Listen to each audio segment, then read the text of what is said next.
Welcome students. Today we will discuss some of the topic of history, chapter 2, how the company established power from trade to territory.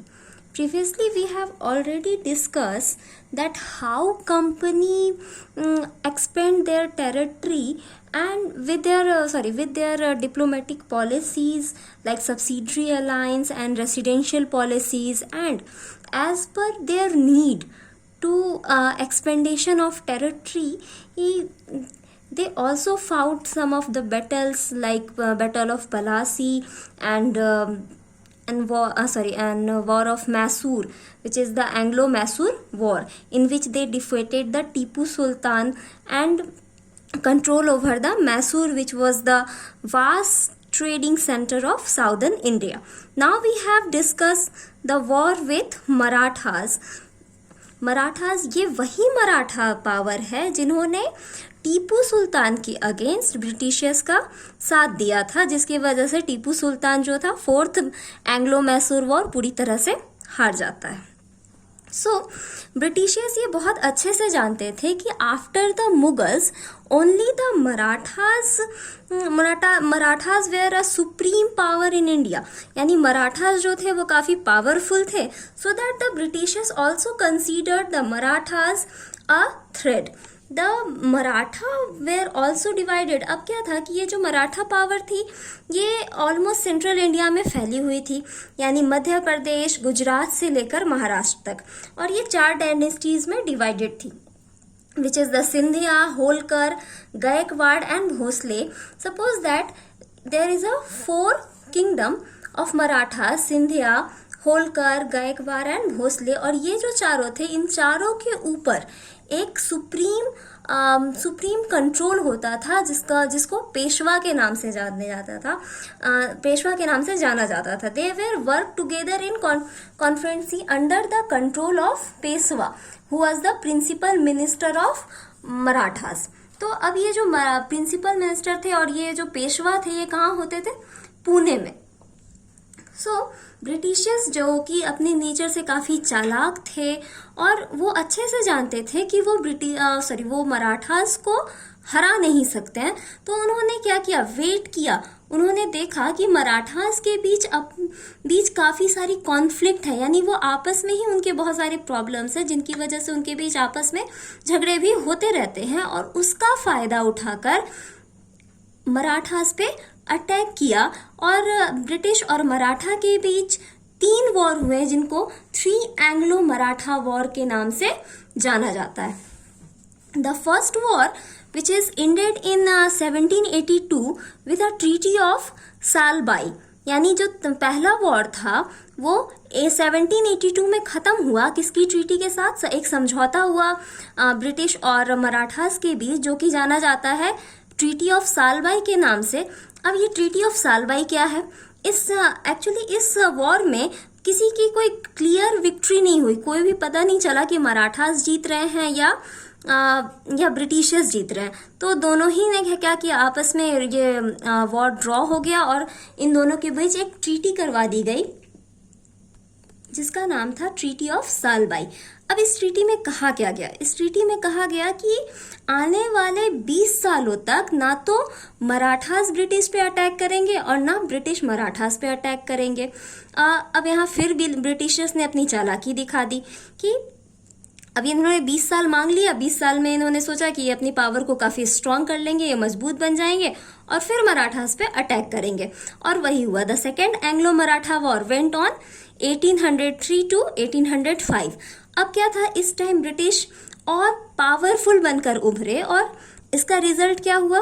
The Maratha defeated bye the British power, और इसकी वजह से फिर से उनके बीच treaty हुई, और उस ट्रीटी में मराठास को अपने साम्राज्य का, यानी अपने एम्पायर का कुछ हिस्सा ट्रीटी के accordingly British East India company को देना पड़ा, जिसमें Odisha, territory of north of Yamuna river, including Agra और दिल्ली, यानी ओडिशा, आगरा, दिल्ली के एरियाज आ जाते हैं. Okay, next the third Anglo Maratha war. अब क्या हुआ, फिर से तीसरी बार इन्होंने फिर से मराठास पे अटैक किया। कब? इन 1817 टू 1819 के बीच हुआ। और दिस टाइम ब्रिटिशियर्स काफ़ी पावरफुल थे और इसका रिजल्ट हुआ कि दे completely crush the Maratha power और मराठास को बुरी तरह से हरा दिया गया। दे डिफेटेड द मराठास। और पेशवा अब ये चाहते तो पेशवा को पकड़ लेते, मार भी डालते, लेकिन उन्होंने ऐसा नहीं किया। They remove the Peshwa from his position. उन्होंने पेशवा को उसके पोजीशन से हटा दिया। And this show the transfer of power, यानी ये दिखाता है कि किस तरह से पेशवा का जो पावर था अब वो ईस्ट इंडिया कंपनी के पास चला जाता है। और फिर पेशवा को बिठूर भेज दिया जाता है, जो कि कानपुर के नज़दीक था। Sent to Bithoor near the Kanpur on a company pension. और उनको कहा जाता है कि अब आप कोई सेना नहीं रख सकते हैं, अब आप राजा नहीं हैं, और अब आपको कंपनी के दिए गए पेंशन, यानी कंपनी आपको अपने आगे का लाइफ जीने के लिए कुछ पैसे देगी और उसी पे आपको जीना है। ओके, ये वही पेशवा हैं जिनको हम रानी लक्ष्मीबाई की स्टोरी में पढ़ते हैं, जिनके यहाँ रानी लक्ष्मीबाई जिनका बचपन का नाम मनु होता है, वहाँ वो खेलकर बड़ी होती हैं। ठीक है, जो कि हम लोग आगे आने वाले चैप्टर्स में पढ़ेंगे। सो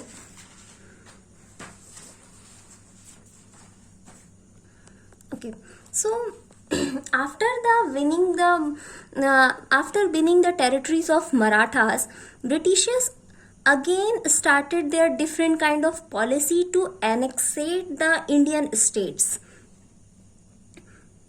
So company again resume its policy, and remember student, there is one mistake in your book. Claim to, यहाँ एक नई पॉलिसी दी गई है which said that claim to paramountcy. ठीक है, ये जो पॉलिसी थी ये लेकर आए थे लॉर्ड हेस्टिंग्स। ठीक है, यहाँ वॉरेन हेस्टिंग लिखा हुआ है, जो कि कंप्लीटली रॉन्ग है। वॉरेन हेस्टिंग वो हम इंडिया में ब्रिटिश ईस्ट इंडिया कंपनी के पहले गवर्नर जनरल थे। ठीक है, जिनका टाइम पीरियड ऑलरेडी हम लोग बुक में पढ़ेंगे।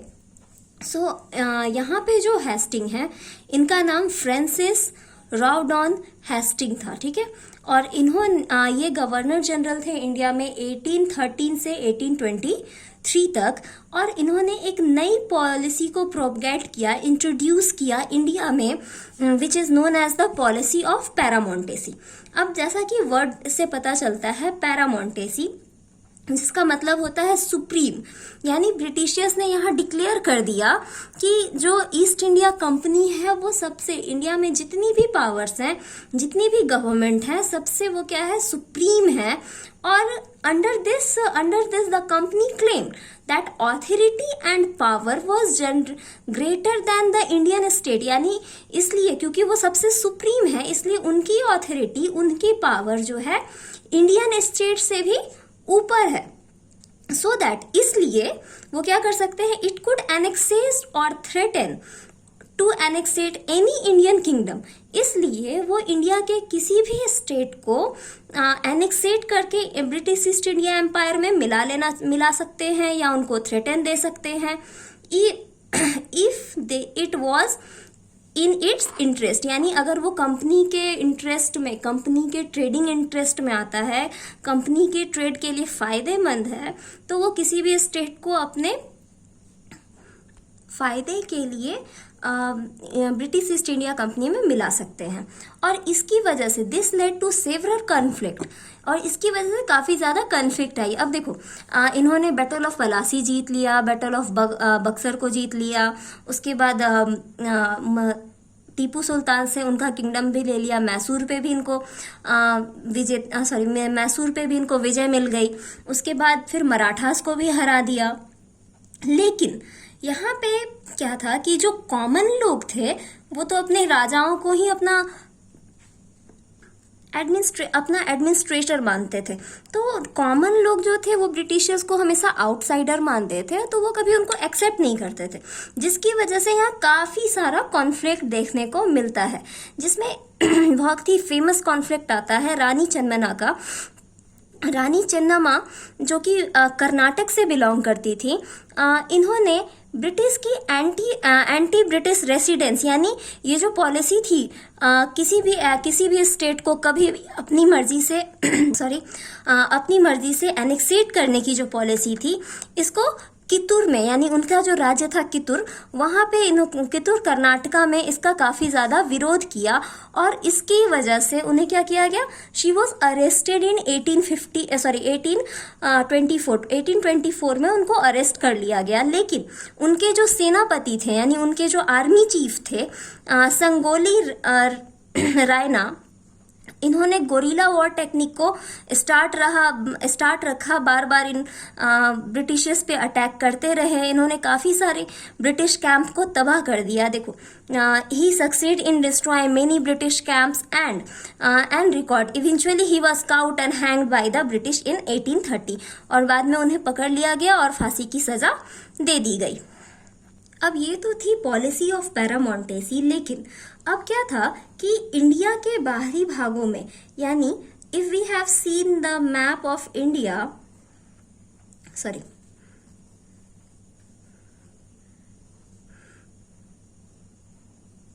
तो ये वाला जो हिस्सा था, बेसिकली ये जो नॉर्थ वेस्टर्न हिस्सा है, ये इंडिया को अदर वेस्टर्न वर्ल्ड से कनेक्ट करता था। तो इंडिया के बाद यहाँ आता था अफगान, और अफगान के जरिए जो ट्रेड था एंशियंट टाइम से ही सिल्क रूट से होते हुए अफगान से अरब, अरब से रशियन कंट्रीज तक जाता था। और इन ब्रिटेन, रशिया और ब्रिटेन के बीच काफी सारी कॉन्फ्लिक्ट थी, सो that the first Anglo Afghan war, यानी एंग्लो, जब भी ब्रिटिश शामिल होंगे किसी वॉर में तो उसको हम एंग्लो कहेंगे। The first Anglo-Afghan war was fought between British East India Company and Afghan from 1839 to 1842. It was one of the first major conflict during the Great Game, यानी इन्होंने एक बहुत ही सोच समझ के इस कॉन्फ्लिक्ट को किया। And in 19th century compression of influence of Asia between United kingdom and, इनको डर था कि इंडिया की इनकी इस टेरिटरी पे रशियंस क्या कर सकते हैं, अटैक कर सकते हैं। इसलिए इन्होंने सोचा कि इंडिया, जो कि इनके लिए ट्रेडिंग व्यू से काफी ज्यादा इंपॉर्टेंट था, तो इसको बचाने के लिए उन्हें क्या करना होगा, इंडिया की बाउंड्रीज को सेव करना होगा। और इंडिया के नॉर्थ वेस्टर्न पार्ट में थे यहाँ पे इंडिया, यानी जब मैं यहाँ इंडिया कह रही हूँ, it means it included currently Pakistan and Bangladesh too. Okay, so तो अफगान के रास्ते रशियन आसानी से इंडिया में इंटर कर सकते थे। तो इन्होंने सोचा कि चलो पहले हम लोग अफगानिस्तान को अपने कंट्रोल में लेते हैं, यानी इंडिया के बाहर वाली बाउंड्री अगर हमारे कंट्रोल में रहेगी तो हम इंडिया को कुछ हद तक बचा पाएंगे। So that they started, they want to over control of Afghan. और इसी बीच में अफगानिस्तान के लोगों के बीच, यानी अफगानिस्तान, वहाँ के जो रूलर्स थे उनके और ब्रिटिशर्स के बीच जो वॉर हुआ उसे एंग्लो अफगान वॉर के नाम से जाना जाता है। So they fought a long war and succeed establish indirect rule there, और ये काफी सक्सेस भी हो गए इसमें, यानी इन्होंने वॉर किया, उसमें सक्सेस हो गए और वहां अपने ब्रिटिश ईस्ट इंडिया कंपनी का इनडायरेक्ट रूल एस्टेब्लिश कर लिया। They took over the Sindh in 1843. In Punjab, Maharaja Ranjit Singh was defeated by company, and after his death 1839 the company fought two very long war with the Sikh kingdom, and in 1849 Punjab too came under the company rule. अब क्या था कि अफगान में इनडायरेक्टरी rule तो establish कर लिया, लेकिन अब क्या था कि अफगान और यानी अफगानिस्तान इंडिया के बीच में एक प्रांत पड़ता था जिसका नाम था पंजाब, जहाँ के राजा थे महाराजा रंजीत सिंह। तो जो कि ब्रिटिशर्स के जनरली अगेंस्ट थे, इसलिए क्योंकि उन्हें भी डर था कि हो सकता है अफगानिस्तान के बदले पंजाब भी जो है वो ब्रिटिश ईस्ट इंडिया कंपनी में मिला लिया जाएगा। और इसलिए फिर कंपनी और महाराजा रंजीत सिंह के बीच फिर से एक बैटल हुई, और in this battle the company victory over the Maharaja Ranjit Singh. He defeated him and after his death, उनके मरने के बाद सिखों के साथ यानी पंजाब को कंट्रोल करने के लिए सिख किंगडम के साथ काफी लंबे समय तक ब्रिटिश और सिखों के बीच एक वॉर कंडीशन बनी रही, बैटल चलता रहा. Okay. As the famous policy of Para-Montesi and subsidiary alliance, again Britishers introduce again a new policy of annexation of Indian state. यानी इंडियन स्टेट को हड़पने के लिए, उस पर कब्जा करने के लिए ब्रिटिशियर्स ने, क्योंकि उन्होंने पहले तो सब्सिडरी अलायंस लगाई, उसके बाद इन्होंने पैरामोंटेसी लेकर आए जिसमें कहा कि मैं सबसे सुप्रीम हूँ, एंड आफ्टर दैट ये डॉक्ट्रिन ऑफ लैप्स लेकर आए. तो अब देखते हैं डॉक्ट्रिन ऑफ लैप्स क्या है. The Lord Dalhousie who was the governor general from 1848 to 1856. Okay. Lord Dalhousie जो कि उस समय के इंडिया में ब्रिटिश ईस्ट इंडिया कंपनी के गवर्नर जनरल थे, he was introduced the policy, the doctrine of lapse. अब क्या था? The doctrine started that if an Indian ruler die without a male heir, his kingdom would be lapse, became a part of company territory. यानी इसमें clearly कहा गया, क्योंकि इससे पहले पैरामोंटेसी आ चुकी थी, तो उसमें कहा गया था कि जो ब्रिटिश हैं, ब्रिटिश ईस्ट इंडिया कंपनी है या ब्रिटिश एम्पायर है, वो सबसे सुप्रीम है. चाहे इंडिया में किसी की भी गवर्नमेंट हो, लेकिन वो सबसे सुप्रीम है. सो दैट उस सुप्रीमेंसी को कायम करते हुए इन्होंने एक नया रूल एस्टैब्लिश किया, जिसमें कहा गया कि अगर कोई इंडियन राजा बिना अपने मेल हायर यानी बिना बेटे के या बिना अपने बच्चे के मर जाता है, यानी वो किसी को अडॉप्ट नहीं कर सकता. If you have remember the story of Rani Lakshmibai, तो उस केस में उसका जो राज्य है वो completely British East India Company की टेरिटरी का पार्ट बन जाएगा. ओके. तो इस सीरीज में बहुत सारे किंगडम्स को डॉक्ट्रिन ऑफ लैप्स के तहत क्या किया गया, ब्रिटिश ईस्ट इंडिया कंपनी के एम्पायर में मिला लिया गया, जिसमें से एक राज्य झांसी था जो कि रानी लक्ष्मीबाई का था, जो कि काफ़ी फेमस स्टोरी है, हम लोग सब जानते हैं और कई बार फिल्मों में और टीवी में भी देखा हुआ है कि किस तरह रानी का जो अपना बच्चा होता है वो उसकी डेथ हो जाती है और उसके बदले फिर वो क्या करती है, एक बच्चे को अडॉप्ट करती है, जिसको ब्रिटिश ईस्ट इंडिया कंपनी मानने से इनकार कर देती है, और जो कि मेन रीज़न बनता है रानी और ब्रिटिश ईस्ट इंडिया के बीच के कॉन्फ्लिक्ट का. तो in under this policy many state was annexed into the British East India Company, जिसमें था तुम्हारा सतारा जो कि 1848 में, संबलपुर 1850 में, उदयपुर 1852 में, नागपुर 1853 में एंड अगेन झांसी 1854 में. ओके. अब क्या था, ये तो चलो हुआ ये तो बात हुई कि अगर किसी का मेल हायर नहीं है, अपना बच्चा नहीं है, तो उस केस में उसका जो राज्य है, उसका जो स्टेट है, ब्रिटिश ईस्ट इंडिया कंपनी का पार्ट बन जाएगा. लेकिन उसके बाद कंपनी ने उस पर्टिकुलर रूल को यानी डॉक्ट्रिन ऑफ लैप्स को बढ़ाते हुए कुछ और चीजें की. In 1856 the company use doctrine of lapse to take over the Awadh. Awadh को अवध पे कब्जा कर लिया, और रीजन क्या दिया, claiming that they wanted to free people from the nawab misgovernance. यानी इन्होंने कहा कि हम अवध को ब्रिटिश ईस्ट इंडिया कंपनी में मिला रहे हैं क्योंकि हम लोग यहाँ के लोगों को बचाना चाहते हैं नवाब के मिस गवर्नेंस से, यानी नवाब जो है बहुत अच्छे से शासन नहीं चला पा रहे, इसलिए हम ब्रिटिश ईस्ट इंडिया कंपनी में अवध को मिला लेते हैं. अब वहाँ के लोगों ने कहा ये तो कोई रीजन नहीं हुआ, सो दैट वहाँ पे इस समय काफ़ी ज़्यादा विद्रोह देखने को मिला, काफ़ी सारा रिबलेशन देखने को मिला.